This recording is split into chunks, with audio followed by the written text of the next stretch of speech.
बहुत पुराने समय की बात है। एक शांत, खूबसूरत और अमन वाली सल्तनत थी जहां ऊंचे ऊंचे महल थे, साफ सड़कें थीं, बाजार में रौनक थी, लोगों के चेहरों पर मुस्कान थी। लेकिन उसी सल्तनत के एक छोटे से मोहल्ले में एक गरीब लड़का रहता था जिसका नाम था आरमान। उसका बचपन बहुत तकलीफों में बीता।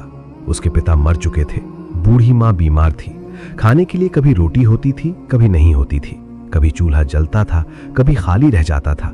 लेकिन एक बात बहुत खास थी कि आरमान के दिल में किसी के लिए नफरत नहीं थी। वो हमेशा कहता था कि जो होता है किसी वजह से होता है और शायद अल्लाह ने मेरे लिए भी कोई रास्ता रखा होगा।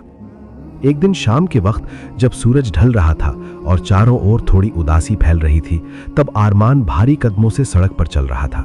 उसके मन में दर्द था, आंखों में आंसू थे और दिल में बस एक ही सवाल था कि आखिर उसकी जिंदगी कब बदलेगी, कब उसकी माँ खुश होगी, कब उसके घर में रोशनी आएगी। चलते चलते उसकी नजर सड़क के किनारे बैठी एक अजीब सी शख्सियत पर पड़ी। वो एक बूढ़ा फकीर था। सफेद चमकती दाढ़ी, शांत आंखें, चेहरे से नूर झलक रहा था। ऐसा लगता था जैसे उसे दुनिया की हर बात पता है, जैसे वो इंसानों के दिल पढ़ सकता है।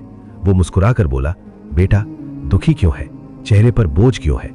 आरमान की आंखें भर आईं। वो बैठ गया और बोला, बाबा मैं गरीब हूं, मेरी माँ बीमार है, मेरा कोई नहीं, किस्मत मेरे साथ नहीं है, मैं अब टूटने लगा हूं। तब बूढ़ा फकीर बहुत प्यार से बोला, बेटा जिंदगी मुश्किल होती है, कभी रास्ते बंद हो जाते हैं, कभी लोग छोड़ जाते हैं, कभी ऐसा लगता है कि अब कुछ नहीं बचेगा। लेकिन याद रख, जो इंसान अल्लाह पर भरोसा रखता है उसे कभी शर्मिंदगी नहीं मिलती, उसे कभी अकेला नहीं छोड़ा जाता।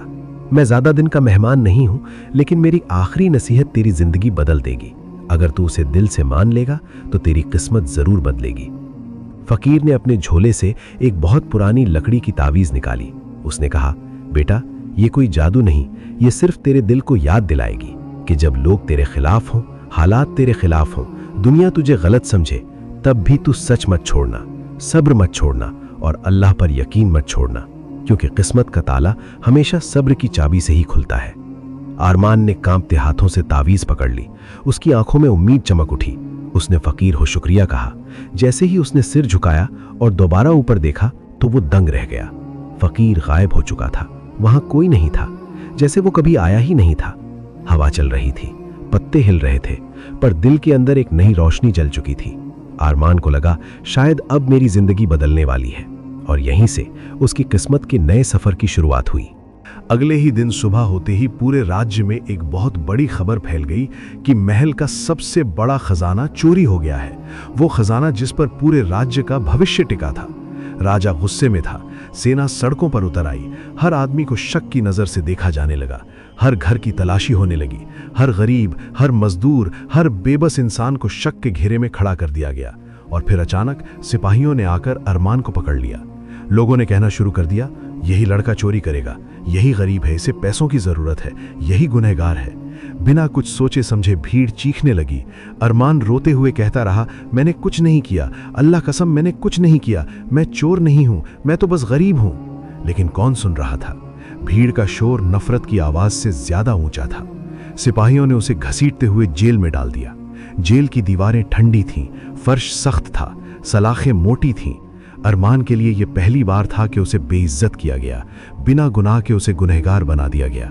वो पूरी रात बैठा रहा, उसकी आंखों में आंसू थे, दिल में दर्द था। उसने सोचा शायद जिंदगी यहीं खत्म हो गई। उसने माँ को याद किया, फकीर को याद किया, और तभी उसके दिल में वो आवाज गूंजी, वही बूढ़े फकीर की मीठी, सुकून देने वाली आवाज कि बेटा सब्र कर, अल्लाह सब देख रहा है। अरमान ने अपनी तावीज को सीने से लगाया, सिर झुकाकर 2 आंसू टपके, और उसने पहली बार इतनी सच्चाई से अल्लाह से दुआ की। उसने कहा, ऐ मेरे मालिक, तू गवाह है कि मैं बेगुनाह हूं। अगर सारी दुनिया मेरे खिलाफ हो जाए लेकिन तू मेरा है तो मुझे किसी चीज का डर नहीं। मैं सब्र करूंगा, तेरे फैसले पर भरोसा करूंगा। उधर उसी रात राजा सो रहा था, लेकिन उसके दिल में बेचैनी थी। अचानक उसकी नींद टूटी। उसने एक अजीब सपना देखा। सपने में वही बूढ़ा फकीर उसके सामने खड़ा था। उसका चेहरा चमक रहा था। फकीर राजा से बोला, राजन, असली चोर जेल में नहीं है, असली चोर तेरे बहुत करीब है, तेरे अपने साये में है। राजा पसीने से तरबतर होकर उठ बैठा। उसके दिल में डर भी था, शक भी था और एक एहसास भी कि शायद उसने गलती कर दी।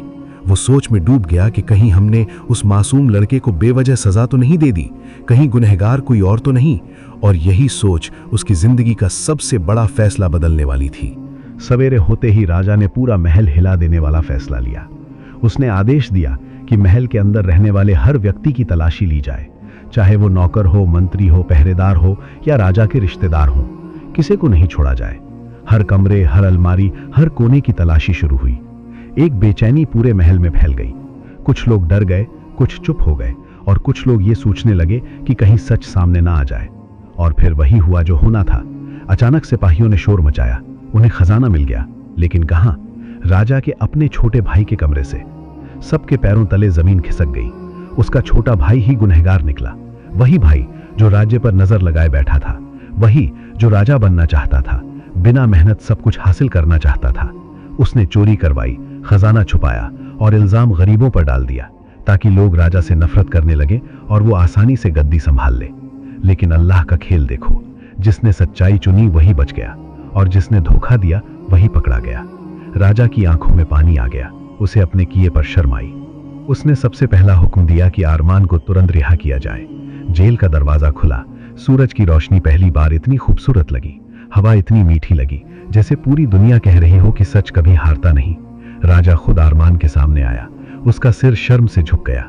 वो बोला, बेटा, हमने तेरे साथ बहुत बड़ा जुल्म किया, लेकिन तू फिर भी टूटा नहीं।